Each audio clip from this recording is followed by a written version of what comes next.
Ready to ride into summer with unbeatable deals? Then buckle up and head to Victor Chrysler Dodge Jeep Ram on Route 96 in Victor, where the cars are hot and the deals are even hotter. You can drive off in a brand new 2024 Dodge Hornet RT for just $199 a month for 36 months. That's right, just $199.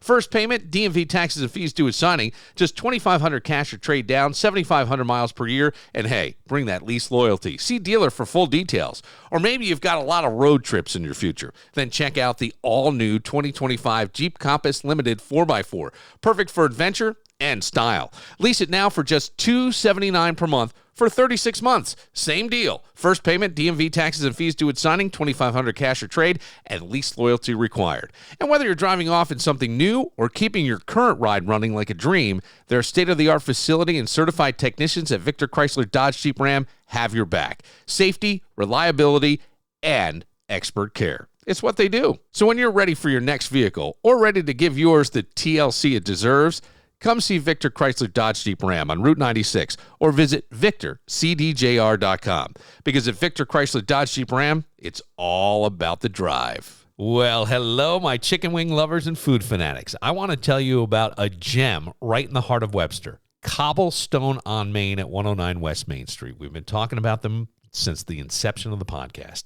This isn't just another restaurant. It's not. It's a flavor destination that has everybody talking. We're talking about mouth-watering dishes, like their grilled salt and pepper pork chop with blue cheese and crispy Brussels sprouts topped with a tantalizing tomato bacon chutney and balsamic glaze. Doesn't that sound amazing? There's more. If you've got a chicken wing expert in your family, and we mean true connoisseur, they're going to be in heaven. My 14-year-old son swears these are some of the best wings in town. And the best part? These dishes are perfect for sharing. So gather your friends, bring your appetite, and experience the deliciousness that is Cobblestone on Main. Located at 109 West Main Street in the village of Webster, where incredible flavors meet unforgettable dining.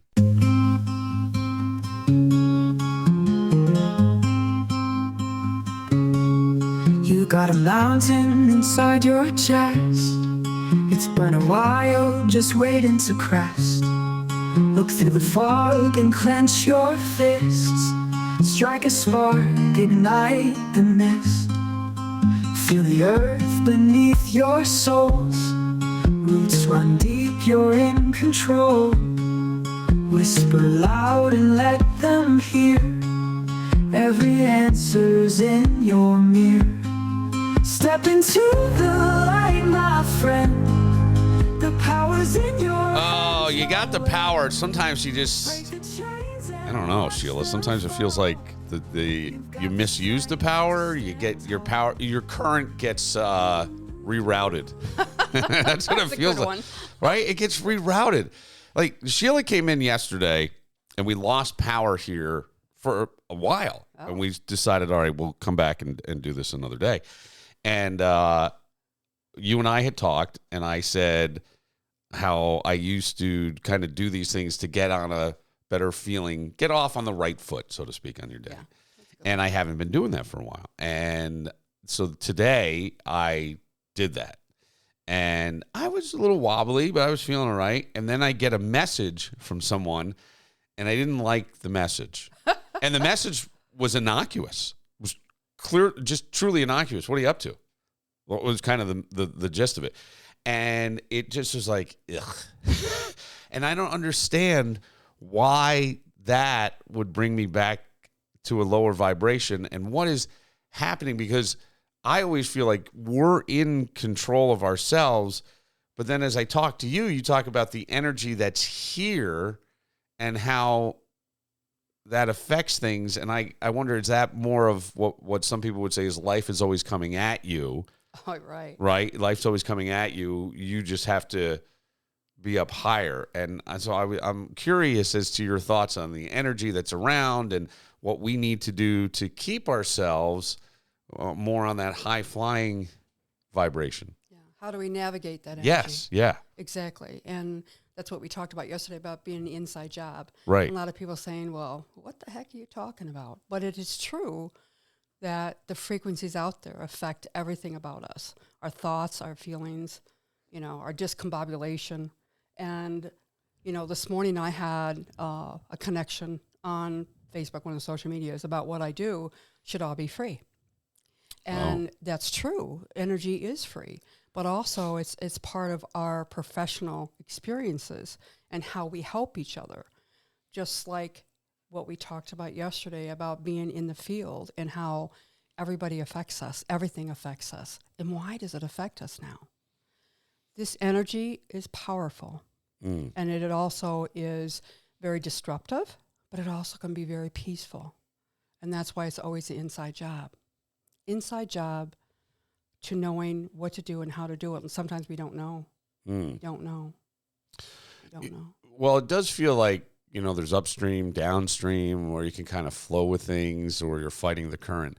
And I know that, as it makes sense, because if you put it more into something that's tangible that people can understand, like all of a sudden your TV's on the fritz, or right, something, your house gets hit by lightning and it blows out all your electronics, right? Because it's this surge of energy that you didn't have protectors in there. But if you had some kind of, there's things you can put in there, surge protectors, this sort of thing. Why is that? Well, because sometimes there's surges and things. So that would make sense, since everything's energy, that there would be energy like that in the world.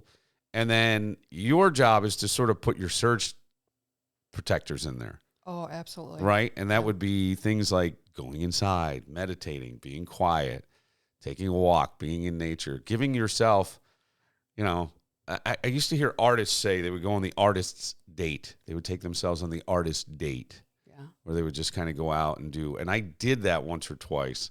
I was married, so it wasn't very popular to go by yourself at the time. But do you know, where were you? I don't know. I was at some beautiful garden walking around looking at all the beauty that they had, or I was at the museum looking at artwork. Really? By yourself? Yeah. It's like, that wasn't very popular.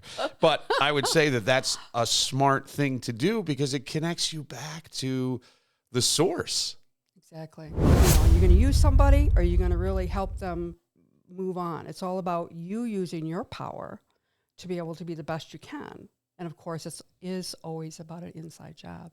So what you can do is turn off all the electrical stuff in your room. Like for me, I turn off my my Wi-Fi, and also I turn off my Wi-Fi completely off.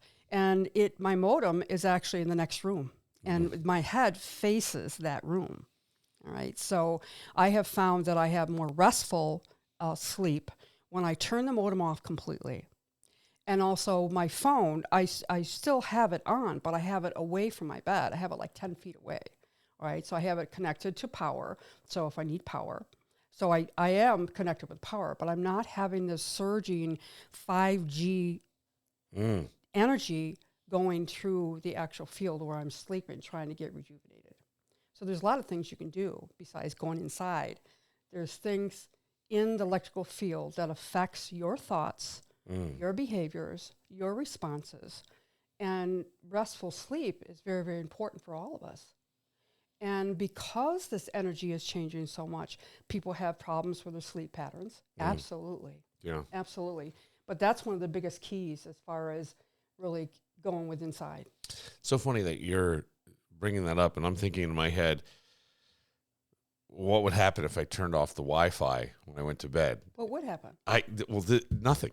Oh, nothing would happen. Probably nothing. Your phone still connects. Sure. But I use my phone as my alarm, more or less, right? Yeah.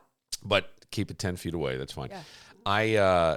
It's just it's an odd, almost, we have a dependency in a weird way to this.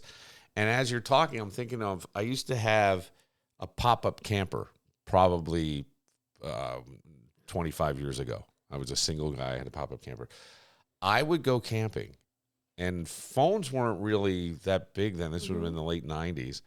And I would just go into such deep sleep. Like I would sleep for hours in the woods. And you're nature. You're nature. Oh. So you're in the elements, right? Oh, God. I'm feeling it now. Like, I go, man, I got to go camping. Exactly. That was the thought I had. That's why a lot of people I got to go camping. I got to get out of here for a while. Yeah. Exactly. Like, just to sleep. Life is, is over very quickly. And what's important? What's important? It's the small things that are important. It's about the love and compassion that you give out to everybody else, but it's first of all for yourself. That's why we always talk about putting the oxygen mask on first on yourself. And then it resonates out with everybody else. Love, compassion, joy, peace, and energy, especially in Mother Gaia when you're out camping. I mean, that is the closest to nature. Come on. Yeah. I missed that, Come on. actually. I really felt that when you said it. I was like, oh, man, I got to get out there and do it. I need to. And that's why a lot of people go on sabbatical from the electrical stuff. Turn off their phone. I'm going off. Yeah, off the grid, right? People say, I'm going off the grid. And there's a lot of sense to that. It's very interesting. And then what do you do, like, as you're saying, the subconscious, and I know with your healing, you always, and I love the phrase, issues in the tissues. Issues in the tissues. But when that stuff comes up or is released, there's a piece of us, is there some part of us that tries to hold on to it? Oh, yeah. Because those belief systems, they limit you. Yeah. That's what we always talk about, is about the programming of early childhood. And then also in society, you got to support your family, you got to make money, you got to do all this stuff. But it's more than that. It's about your belief systems. Well, that's a bunch of bunk. Yeah. I've heard that. But where is that imprinted within your cellular structure? Where did you learn those things? And usually it's from society. Yeah. And it's about everything that's going on. But now everything is changing. The world cannot go back. However, if we look at it as evolving, this is exactly what we're supposed to do. Yeah. And that is the quantum energy that's here. So I'm a quantum energy healer, but I deal with a consciousness grid. In other words, your consciousness thoughts and your behaviors. And how does it apply to your life? How does it apply to your physical body, all right, your spiritual body, the things you think, and then also how you can actually transmute that. In other words, how do you use that in your life? How do you become a better person? How can you help others? That's exactly what I'm Yeah. So what I'm thinking right now, right, is I often think that we try to assert things on someone. Yeah. And we often say, That's control. right, and if you only acted different, I would feel better. That's called manipulation. Because the person doesn't know any different. Well, And it's okay. yeah, no one's trying to really do anything. But sometimes, though, when you feel like you need to guide someone, like a younger, for example, my son, right? He lives with me. He's 15 years old. How do I guide him without being assertive? And, I've had other people say to me, well, maybe, it sounds like you're doing gentle parenting. And I'm like, I'm not trying to do gentle parenting. I just believe in my gut that this person came here for a reason. Exactly. So right? did you. And chose this family. Whether we believe that or not, I do. And I love being around this person. They're very much like me. Mm-hmm. We're very, very much like, but there are concerns I have. There are things I'm seeing that I go, oh, this isn't so good, and I need to steer you. And other adults are seeing things, right? So there's lots of influence, right? School and this and counselors. And so I'm like, how do I try to show you without forcing you? Okay. Does that make sense? Yeah. And what keeps popping in my mind, it keeps saying it's all about being love. Yeah. So when you show from compassion and they can feel it. Yeah. All right. They can feel it. It's like, listen, I'm doing the best I can as a father, and I'm really worried about you. So let's talk about this. How is this helping you? And it's all about love. It's about communication, how you communicate. And it's really about you first. There's that oxygen take again. Yep. Oxygen mask again. And it's you have two choices, love or fear. And a lot of times the fear comes in from the programming. Yeah. We talk about the same things over and over again, but it's really important to understand that love is the highest vibration. Yeah. Frequency that we have there. Right. And our children did pick us to learn that. But sometimes we don't have those tools. We weren't taught those tools. We didn't have directions as parents. Yeah. So that's where the learning comes in, the wisdom comes in. We're learning all these things and making different choices. That's exactly what my life has been all about. Yeah. And 51 years of being would have been married. Yeah. We were together 32 and together 36 before we got married. But the thing, 4 years before we got married. The thing is that it's all part of why we're here. Why I chose that man, why I chose to have the children. I'm very, very grateful for it. Yeah. Now I'm very grateful. But I had to go through a lot of healing from it. And the same with our children. This is a time of great development in evolution, about changing your life. What no longer serves you? Why aren't you happy? Right. Why are you stuck? A lot of people say, what do you mean by being stuck, Sheila? It's like, well, are you happy? Do you feel joy? Well, no, I'm angry. It's like, well, yeah, I can relate to that one. I'm angry because it's like, you won't do what I want them to do. It's Exactly. Like, right. And it's, but that's like, oh, wait a minute. Isn't it about free choice? Don't we all have free choice? Yes. And then also the younger years. I mean, they're trying to strut their stuff and find out who they are, and they don't want to be told or controlled. Right. And we're the same way. Right. Right? Yeah. But once we become an adult, we no longer have our parents paying for everything and we have to make a living. Then our parents become smart. Yeah. And that's why I say the older I become, the wiser my parents are that I remember. Yeah. It's interesting. It's learning that what they were saying was right and that I need to take a look at that. And then you go, oh. I know. It's like then you really get upset. But then there's also people, then you start to have like regrets and things. And I often think that we shouldn't, because if you didn't have the contrast, you wouldn't know. Right. So the contrast is all part of it. And it helps you understand things. And that I think when you're no longer in physical form, you are resistant free, but you could be here. Exactly. You put the resistance in there and then the fear and this person doesn't like, well, it's all made up in your head. Exactly. And so, I think I shared it on another time we were together about the podcast I did about my brother, Bob, who died in 2019. And it's the title is It's All About Love. Uh-huh. It's exactly what it's all about, is that we all learn behaviors and we play a role. We have a persona in this lifetime. But once we cross over, it's all about love. Yeah. And then we understand, and I've shared that I'm the only one left out of my family members. Right. There was 10 of us all together, 8 kids and parents. And every single one of them I've been able to communicate with. It is all about love, and I'm very grateful for it. Yeah. And just like the people in my life now. Right. And it's like, it's wisdom. It's tapping into that wisdom. Yeah. It's like, that no longer serves me. This is really about love. This is what I'm sharing. You'll hear people get very angry about this is a generation where everybody got a trophy. And this is just a participation trophy. Everybody got that. And I'm like, yes, but what the purpose was to try to build some self-esteem. You were part of something greater than yourself. And we'd like you to continue to do that throughout life because you will feel good when you do that, no matter what it is, whether it's sports or volunteering or something. When you're part of something that's bigger than yourself, you just feel like you're needed and you're giving. You're giving, right? Back.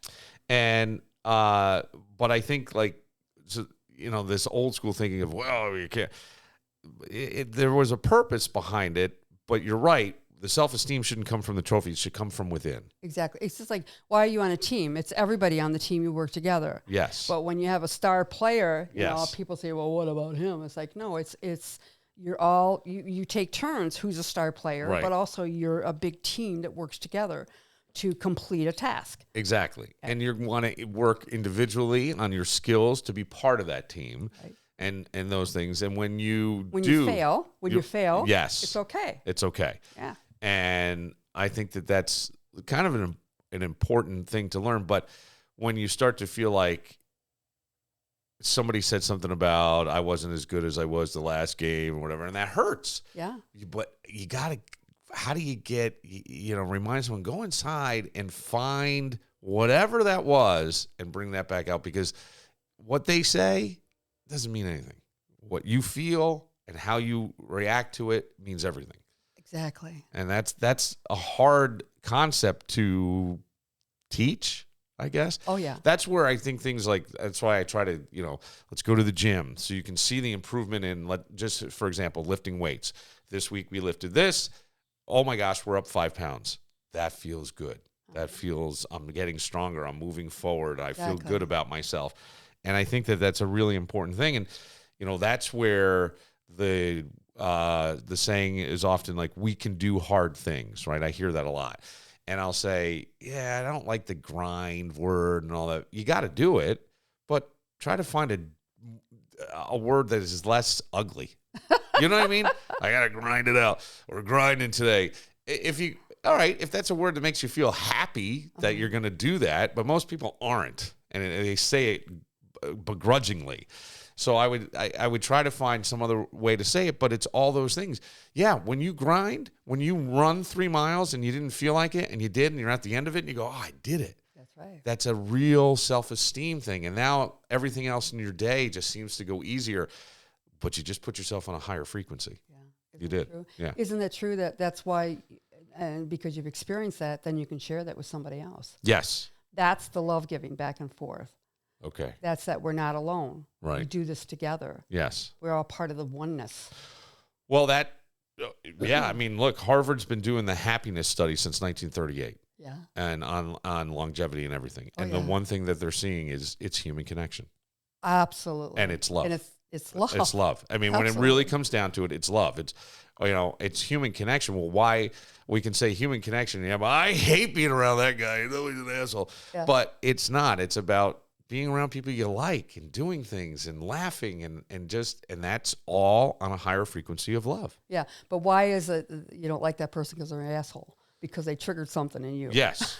And that's a you thing. That's you. That's a you thing. The issues and the tissues. Right. And I say, very rarely do I practice, but I say, sometimes we have to go to the family reunion. We're going to see that asshole, whatever, relative who doesn't agree with me on X, Y, or Z. And I always think, well, if you make the choice to go, then line up with that, meaning that I'm all in.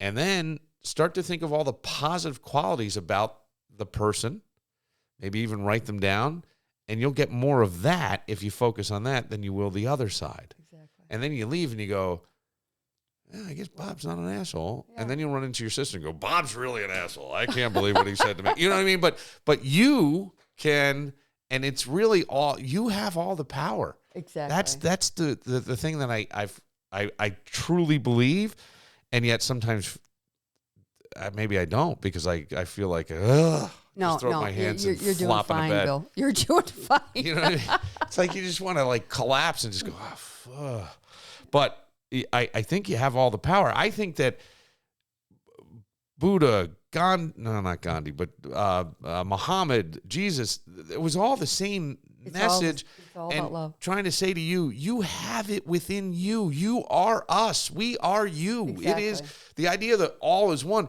You have it. Yeah. So go, just be. Yeah. And, even the Beatles said, let it be. You know what I mean? I sometimes think I'll listen to their lyrics now. And I guess, I don't know why my parents weren't so much into music, but being in that Woodstocky hippie area where I grew up. Yeah, like me. Yeah. You know what I mean? Like, I heard all the music and things, and like the Grateful Dead and all that, and now I'll hear the lyrics and I go, oh, there was a message there that we weren't hearing. Message. Mother Mary says, let it be. Let it be. That's let it be. It's okay.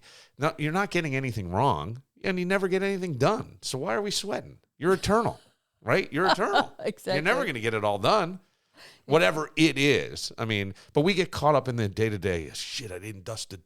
We do. Yeah. We do. But we forget what's important. Yes.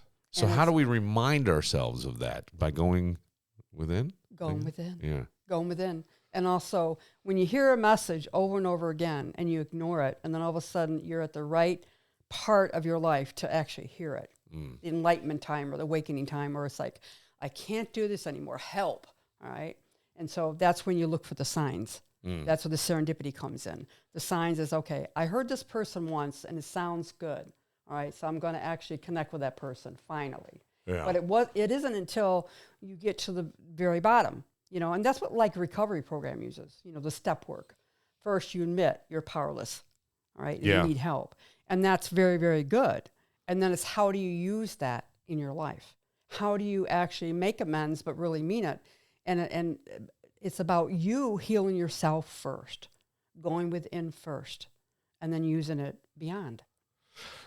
There's a lot of things, as you're saying that, healing yourself first. There's so many things that waking up yourself first. No, right. Okay, but let's say there's things that a lot of us carry around an anger, right? Issues. Yeah, issues and anger. And how do you get over something that was, the word would be somewhat traumatic, life-altering, whatever it is, and how do you sort of reconcile? Because I'm not a, this sounds really ridiculous, but I go, there's no such thing as really forgiveness. I understand what people are saying, but it would be about love and just letting it go and focusing on this moment. This moment isn't that moment that we had back there or whatever happened. But a lot of times it's so, you're just angry and you hold on to that, and that prevents you from moving forward. It prevents you from going. And so there's got to be a way to let it go.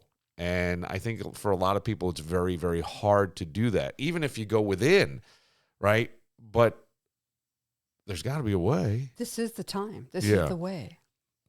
And that's what I like the science about it, is that the energy this is the time. And it's been going on for a long time.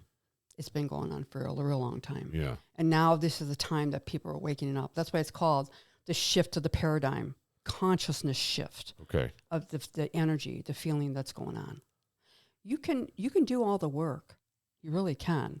But it's the reasons why you do the work.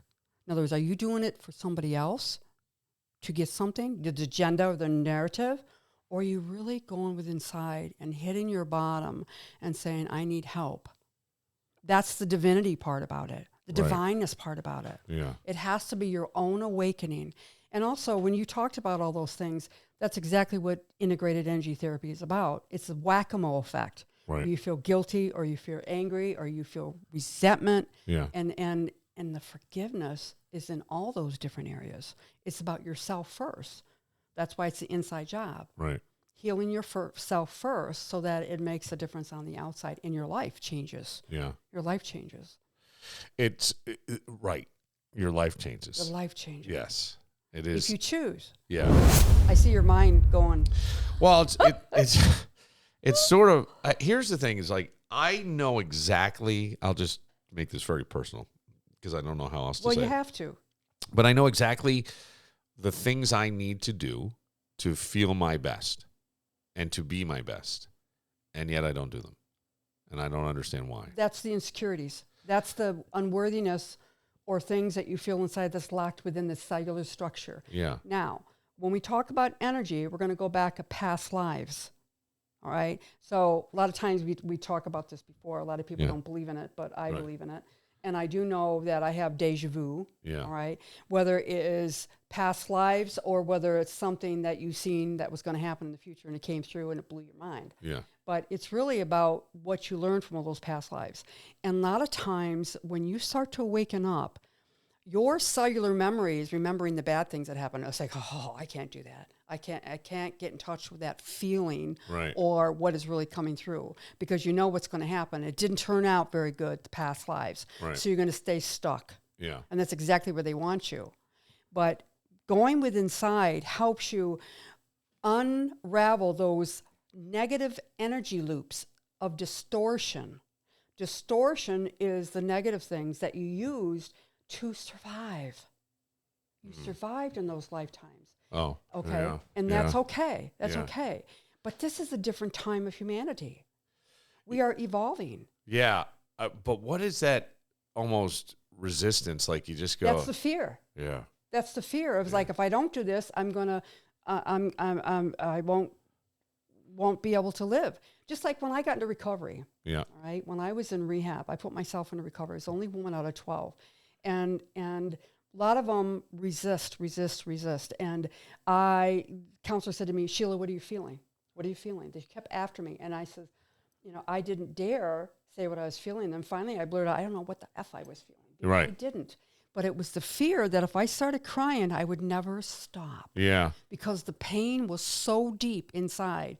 It was the pain from all the years before, when my father died, and feeling alone but not being accepted and not feeling loved and all the childhood stuff. But it also was the fear of all the other lifetimes that I've experienced. The pain that was coming through. And so that's why a lot of recovery work is about the spiritual connection. Yeah. That you have to totally let go and let God, as they say. Let go and let God. Yeah. Whatever it is. But they say it, and I think it's a T-shirt. You know what I'm saying?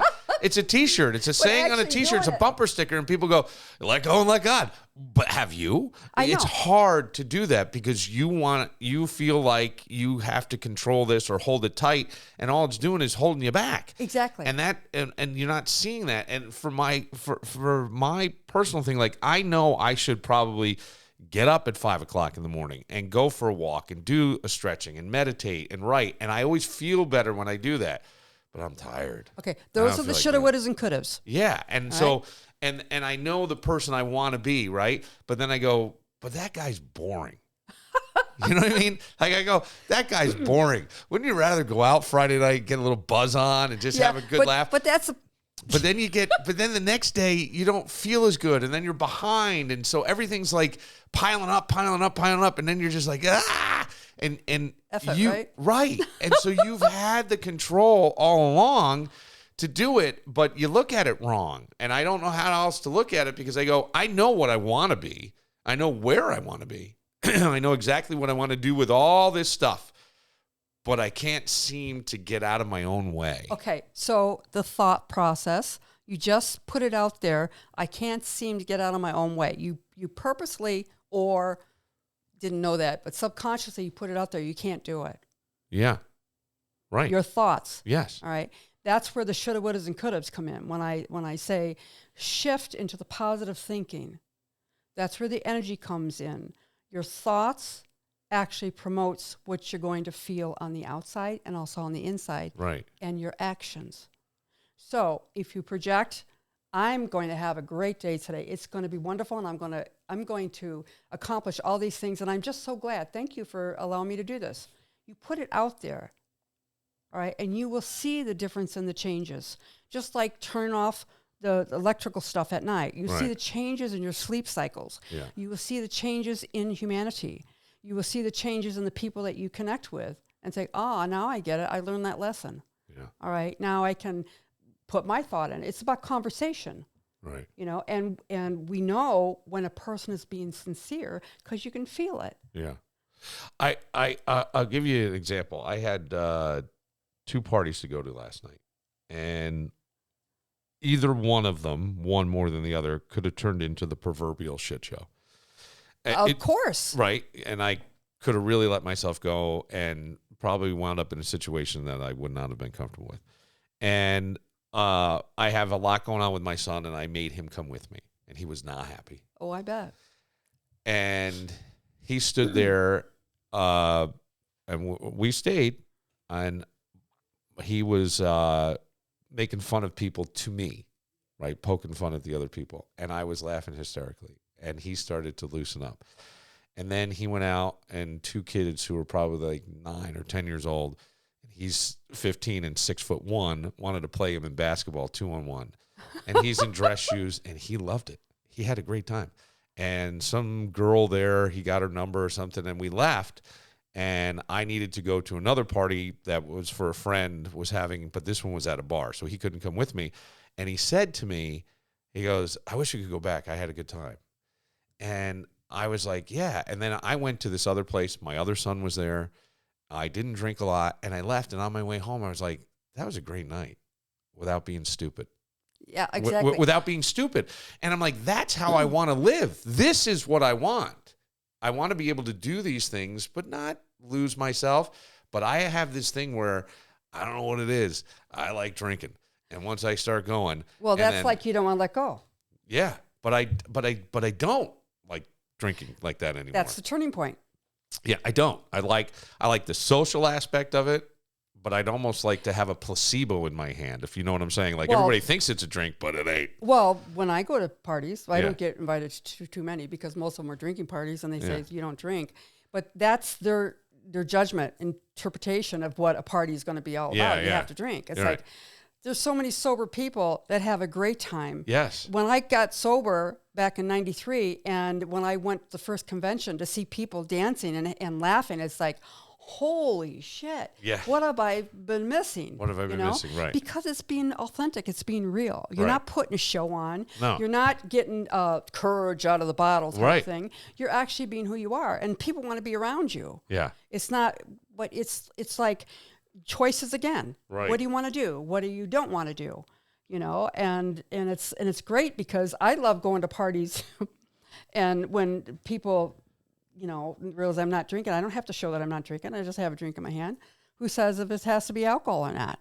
The thing is, it's a conversation. Yeah. It is the fun that you have there, and you can have it without the booze. Yeah. But we are so conditioned that you have to have a party. Well, bring your own booze type thing. Yeah. Right. You know, it's like, well, bring your own food. Right. Instead of booze, bring your own food, or bring your cards, or let's get together, or bring your conversation. Right.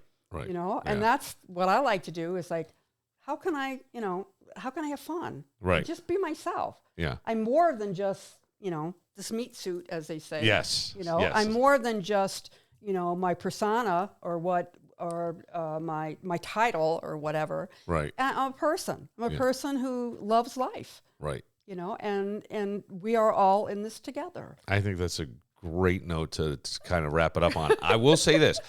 If you need to go see Shelia and do the healing, because I think it is life-changing. And I often wonder, if you told me, there's going to be ups and downs after this, there's going to be ups and downs. I was like, yeah, right, Shelia. Oh. Yeah. Well, what I like to teach is about with this energy medicine that we have. And when I teach my classes, integrated energy therapy, and I also am teaching UD field healing now, which I'm a teacher for that, which is a higher above IET. It's all about your own changes. And it's about you, first of all, understanding what's blocked. What are all those issues? What are the fears? Why do I do the things over and over again, expecting different results? That's insanity. Right. So once you unlock that, it opens up a whole new door. And yes, it's going to be up and down, up and down. It's the same with a kid when they start to walk, you know, up and down, up and down. It's all new territory for all of us. Right. But I love making the connection. And it's like, I'm just a conduit. You're the one that's doing the work. Right. I am the teacher. I'm the helper, conduit. But also, I give so much credit to all the people that mentored me, that helped me. Yeah. And we do this together. Yes, we do this together. Go to SheilaTillich.com and you can find your own session. You can learn more, maybe take a class. Take a class and learn. Shelia, always fun, always needed. Like, you reach out at the right time, you know, always needed. And I do appreciate it. I like the Billightenment. I still haven't made it its own thing, but I think that's coming a little faster. I told you about a university that's putting healing in, alternative healing, and so I think something with that will come. It's coming. But I like this, and thank you for your time this morning. You. All right. Every answer's in your mirror. Step into the light.